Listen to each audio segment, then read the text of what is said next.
The aliens expected discipline. They expected soldiers, drilled and obedient, marching to orders like every other species they had conquered. What they got instead was humanity. Born on a death world, forged in chaos and tempered by struggle, humans never fit the pattern the galaxy demanded. We weren't neat. We weren't predictable. And when one ragged crew of ours stumbled into their grasp, the aliens thought they'd won a prize. Soldiers to study, prisoners to break. But they didn't capture soldiers. They captured monsters who had learned to thrive where nothing else survived. And those monsters now had a starship. Outnumbered, outgunned, and surrounded, the question wasn't whether humanity could survive. The real question was, what happens to the galaxy when humanity decides to fight back?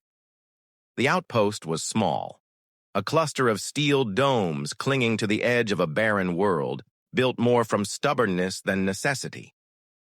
Humanity had always chosen the hardest places to survive, and this colony was no different. Cade Veyran never thought of himself as a soldier. He was a mechanic, a fixer of engines, a man who could coax failing reactors and broken thrusters back into life with nothing but grit and grease under his fingernails. To him, survival wasn't about discipline, it was about improvisation, making do with whatever the universe threw at you. The others called him reckless, maybe even a little unstable. But on a death world like Earth, and by extension, every colony humanity tried to tame, stability was a luxury. Life had taught Cade that chaos was the only constant. Most mornings began the same. He'd wake in the dim gray light of the dome, strap on his battered toolkit, and climb down into the belly of their ship. The vessel had no name anymore. Once it had been a corporate freighter, sleek and new, but after decades of patchwork repairs and black market parts, it was a Frankenstein of human ingenuity. Cade loved it like a living thing. The colony's children sometimes gathered near the hangar just to watch him work. "How do you make it fly?" they'd ask. "Same way we survive," he'd grin, tightening a bolt that was never meant for human hands. "One miracle at a time." It wasn't heroism. It was routine. And yet, in hindsight, it was this very routine that kept them alive when the signal came. The first sign was subtle, a flicker in the comms array, a distortion that rippled through every frequency like a heartbeat. At first, Cade thought it was a storm, solar radiation, something natural. But then the pulse repeated, sharp and deliberate, an alien signal. The outpost went silent. Farmers, teachers, scavengers, everyone froze, listening to the alien rhythm bleed through their radios. Humanity had always known they weren't alone, but knowing was one thing. Hearing it, undeniable and close, was something else entirely. Cade had felt fear before, the kind that comes when oxygen runs low, when a reactor overheats, when survival balances on the turn of a wrench. But this fear was different. This wasn't a battle against physics or machinery. This was a battle against something intelligent, something watching. The council debated what to do. Some argued for silence, others whispered about surrender. But Cade knew deep in his bones that surrender wasn't in humanity's nature. Deathworlders didn't bow. They adapted, they endured, and when pushed, they fought. Still, there was no denying the scale of what loomed beyond the stars. The signal wasn't just a greeting, it was a warning. The aliens weren't curious explorers, they were conquerors. Cade could see it already, their fleets blotting out the stars, their armies expecting easy victory, their arrogance assuming humanity was just another primitive species to be folded into their empire. But arrogance cuts both ways. When the aliens arrived, they wouldn't find disciplined soldiers. They wouldn't find neat ranks or tidy weapons. They would find Cade and people like him. Men and women raised on chaos, bound by stubbornness, fueled by the sheer refusal to break. And when the galaxy tested them, humanity would answer the only way it knew how. Not with surrender, not with obedience, but with monsters. The alien fleet arrived without ceremony. Dark shapes broke orbit, sliding into formation above the colony like predators circling prey. Their hulls glimmered with cold precision, armored cruisers bristling with weapons far beyond anything the settlers could match. For a long moment, the humans stared skyward in silence. And then the voice came. It wasn't human. It was too sharp, too clean, as if every syllable had been scrubbed of emotion. Surrender your vessel. You are in violation of Imperial territory. Resistance will not be tolerated. Cade felt the words in his bones, like iron nails driven through his skull. Around him, others staggered, clutching their ears. The aliens weren't just speaking, they were forcing submission through sound, a command not just of words, but of biology. The colony council froze. Some wept, some whispered about yielding, but Cade's hands curled into fists. His mind cut through the fear like a blade. If the aliens wanted submission, they came to the wrong planet. They tried to take the outpost cleanly. Drones descended first, gleaming insect-like machines that swept through the streets, corralling people with electrified nets. The settlers scattered, panicked. But panic was something humans had long ago learned to weaponize. Cade sprinted toward the hangar, heart hammering, lungs burning. He wasn't a soldier. He didn't carry a rifle. What he carried was his toolkit. And on this day, that toolkit was worth more than an arsenal. He found the freighter, their patched-together, half-broken starship, exactly where he'd left it. The hull groaned, the reactor hissed, the controls barely held together, but to Cade, it was alive, and it was angry. "Come on, girl," he muttered, slamming his hands across the console. "One more miracle." Engines screamed awake. Power surged through jury-rigged circuits. The ship shuddered as if refusing, then roared like a beast uncaged. Lights snapped on. The hangar doors buckled open. Outside, drones swarmed toward him. Cade grinned with teeth bared. Let's show them what monsters look like. The freighter rose, awkward at first, then steady. Its weapons, long stripped for parts, were laughable compared to alien technology. But humans had never relied on neat arsenals. Cade rerouted thrusters into unstable bursts, slamming drones with exhaust plumes until their circuits fried. He jettisoned scrap metal from the cargo bay, turning debris into shrapnel that shredded pursuing craft. Every move was desperation, every tactic was chaos. And that was precisely why it worked. The aliens expected soldiers, trained and predictable. Instead, they faced improvisation, madness that obeyed no rules of engagement. By the time the freighter broke atmosphere, dozens of drones lay smoking in the dust below. The alien fleet adjusted formation, weapons swiveling to track the human vessel. Cade sat in the pilot's chair, sweat soaking his collar. He'd flown before, but never like this. Not against odds that stretched into the impossible. On the comms, the alien voice returned. "Final warning. Cease resistance or be annihilated." Cade leaned forward, eyes burning with defiance. "You want us to stop?" His voice cracked but didn't waver. "Come and make us." The first barrage came like a storm. Energy beams sliced across the void, turning space itself into blinding light. The freighter danced clumsily, jerking under Cade's frantic control. A near miss tore a gash across the hull. Another sheared off one of the stabilizers. Inside, alarms screamed, bulkheads groaned. Systems failed one after another. The ship was dying. And yet, so was Cade's fear. Humans were born on a planet where everything tried to kill them. Storms, beasts, fire, ice. Survival wasn't about perfection. It was about refusing to die. Cade rerouted power from life support into the shields. He overloaded the reactor, forcing it to burn hotter than safety would allow. He steered straight into the chaos, not away from it. Alien commanders watched with cold analysis. This wasn't how battles were fought. It wasn't even strategy. It was madness. But madness, they realized too late, had teeth. The freighter dove between two cruisers, scraping past their hulls so close sparks rained across its battered frame. Cade slammed emergency vents open, flooding space with burning plasma. One cruiser's sensors fried instantly, its systems blind. The other's targeting arrays overloaded, firing wildly into its own fleet. The galaxy's most advanced warships, undone by a scavenger freighter and a man who refused to quit. For a heartbeat, silence filled the comms. And then, for the first time, Cade heard something in the alien voice that chilled him more than fear. Confusion. "What are you?" Cade smiled through blood on his lips. Human. But victory was never simple.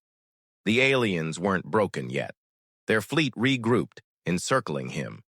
Even with every trick, every ounce of chaos, Cade couldn't outfly them forever. He needed an edge, something they wouldn't see coming. His eyes flicked to the reactor readout. Overloaded, unstable, seconds from critical failure. A normal pilot would have shut it down. But Cade wasn't normal. He wasn't safe. He wasn't sane. He rerouted the failing reactor into the ship's jump drive. A maneuver no one in their right mind would attempt. A maneuver the manuals didn't even consider possible. Because it wasn't possible. Not for anyone except a human willing to gamble everything. The ship screamed as it tore reality apart. The jump drive howled, dragging the freighter into a half-formed slipspace corridor. Energy crackled like lightning, ripping across the alien formation. Shields collapsed, hulls buckled. Several ships were simply erased, torn apart by forces they didn't understand. Cade's vision blurred, his hands burning against the controls. He could feel the ship disintegrating around him. But through the chaos, he saw what mattered, the fleet breaking. The Empire's perfect formation scattered like frightened animals. For the first time in their history, they weren't the predators. They were the prey. The freighter slammed back into real space, scarred and barely holding together. Sparks rained across the cockpit. Systems were dead. The hull was cracked. Cade could barely breathe. But outside, the stars burned clear, and no alien ships pursued. For one impossible moment, a ragged human freighter had stood against the Empire's fleet and survived, and the galaxy would never forget it. Yet survival came at a cost. The ship's reactor was finished, life support failing, orbit decaying. Cade's vision dimmed as alarms faded into static. He knew he wouldn't last long, but he also knew something far greater. Humanity had drawn first blood. The Empire now understood the truth. They hadn't captured soldiers. They hadn't subdued another weak species. They had provoked Deathworld monsters, and monsters never fight clean. The Empire never forgot humiliation. Cade's battered freighter had vanished into silence, presumed destroyed. But the aliens had not retreated. They had regrouped. And when they returned, it was not with a handful of cruisers. It was with a fleet. Their flagship broke orbit first, a leviathan of steel and fire, its hull blotting out the stars. Thousands of weapons lined its surface, each capable of erasing cities in seconds. Around it, escorts flared to life, a storm of destruction that no scavenger ship could hope to match. The message was clear. This wasn't a battle anymore. It was an execution. Cade, barely alive, dragged himself back to the console. His body screamed, every nerve raw, but his eyes locked on the Leviathan outside the viewport. He wasn't a soldier. He wasn't a leader. He was just one man with a broken ship. But sometimes, one man is enough. The freighter's systems were dying. The reactor was unstable, the shields cracked, the hull bleeding atmosphere. Yet, in the chaos of failure, Cade saw opportunity. Where the Empire demanded order, he saw possibility. Where they enforced logic, he embraced madness. The aliens wanted submission. He would give them fire. On the comms, the alien voice returned, calm, certain, absolute. You cannot win. You cannot survive. Your defiance ends here. Cade's lips curled in a broken smile. Funny thing about humans, he rasped. We don't know when to quit. He slammed a bloodied hand on the controls. The freighter lurched forward, engines shrieking in protest. The flagship responded instantly, weapons charging, beams of white fire lancing through space. Each shot tore deeper into Cade's ship, ripping away metal, shredding systems. But still, he came on. Closer, closer, until the alien commander realized too late what he intended. The freighter had no guns, no missiles, no chance. But it had one thing the flagship didn't: a dying reactor on the edge of critical overload. Cade rerouted every scrap of power into the core. Warnings blared. Heat flooded the ship. The console blistered under his hands. The freighter became a ticking star, seconds from collapse, and he aimed it directly at the heart of the Empire. The aliens panicked. They had fought wars for centuries, subjugated 100 worlds, bent countless species to their will. But never had they faced an enemy willing to destroy themselves simply to win. Never had they faced humanity.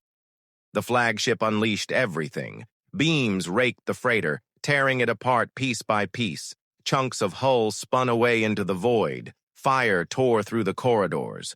Cade's vision blurred, blood dripping into his eyes. But his hands never left the controls. Every second he held course meant the difference between victory and extinction. He thought of the colony below, of the children who had watched him patch together engines with scraps. He thought of the settlers who had chosen survival over surrender. He thought of Earth itself, a world that had never known mercy, a crucible that had forged monsters in human skin. If he was to die, then let his death be a lesson the galaxy would never forget. The freighter breached the flagship's defenses, too close now for the Leviathan to stop him. Energy flared across the void as the reactor screamed toward overload. Cade exhaled, a ragged breath filled with fire and finality. "This is what it means," he whispered, voice trembling, "to fight a Deathworlder." And then, light. The freighter's core erupted, not in silence but in fury. The explosion tore through space like the birth of a star. Energy cascaded outward, ripping across the flagship's hull. Entire decks vaporized. Systems collapsed. The Leviathan cracked open, bleeding fire into the void. For the first time in history, the Empire's greatest warship fell. Silence followed. Not peace, not safety. Silence. The kind born only from awe. The alien escorts scattered, their commanders frozen, their certainty shattered. They had witnessed the unthinkable. One human, one broken ship, defying an empire's might and winning. Cade was gone. The freighter was gone. But his defiance lingered, etched into the stars. And for every alien watching, the truth struck harder than any weapon. Humans did not fight like others. They did not surrender. They did not fear death. They weaponized it. The galaxy would whisper about this moment, about the day an empire that ruled the stars was humbled by one stubborn, reckless, impossible man. The day they learned why humanity, fragile, chaotic, unpredictable humanity, was to be feared. Because humans weren't soldiers. They were monsters from a death world. And when monsters rise, even empires fall. The silence after battle was deafening. For hours, the void had been a screaming inferno of energy beams, tearing hulls, and dying screams. Now, nothing. The alien flagship hung in ruins, its burning husk drifting against the backdrop of scattered stars. What was once invincible lay shattered, broken by the very species the galaxy had dismissed as savages from a forgotten backwater. On the human bridge, the lights flickered. The air tasted of ozone, burned circuitry, and blood. Leora slumped against her chair, every muscle trembling. She looked at her crew, faces pale, eyes hollow, uniforms stained with sweat and fire. But they were alive. Against all odds, they had endured. And in that endurance, there was victory. Word traveled faster than light. It always did. In the dark corners of the galaxy, whispers rose like wildfire. The humans struck back. The Deathworlders destroyed an empire's flagship. The impossible happened, and it was them who did it. For centuries, humans had been underestimated, laughed at, studied as curiosities. Other civilizations called Earth a death world, a cursed planet that produced reckless, fragile creatures too stubborn to die. Yet it was that very stubbornness, raw, unyielding, and irrational, that now terrified them. Because humans weren't just survivors, they were defiant dreamers, builders, fighters, and when cornered, they became something no empire could control. Leora stepped onto the observation deck. Through the fractured glass, the stars stretched endless and cold. Once, she had thought them indifferent, eternal and unfeeling. But now, as the wreckage of an alien superweapon drifted like ash across the void, she felt something else. They had been seen. Humanity had carved its name into the tapestry of the cosmos, not as prey, but as equals. In the days that followed, there were funerals. Too many. Rows of silent caskets, each draped in the blue and silver of Earth's banner. Soldiers, engineers, medics, ordinary men and women who had given everything to win a future no one believed was possible. The crew stood together in silence, their heads bowed. Leora's voice cracked as she spoke the final words. They thought we would break. They thought we would yield. But we are human, and we do not yield. The stars seemed to echo back her words, carrying them into the endless night. The galaxy shifted. Empires that once dismissed humanity now reeled in uncertainty. Strategists studied the battle with dread, unable to explain how a primitive species had turned the tide. Propaganda machines faltered. Armies whispered of human ferocity. Some called it luck. Others called it madness. But all knew one thing. This was no accident. The humans were here to stay. And amid the chaos of galactic politics, something deeper stirred. Hope. On planets long conquered, oppressed races listened to the story and dared to dream. If humans could defy an empire, so could they. If fragile Deathworlders could fight against extinction, so could anyone.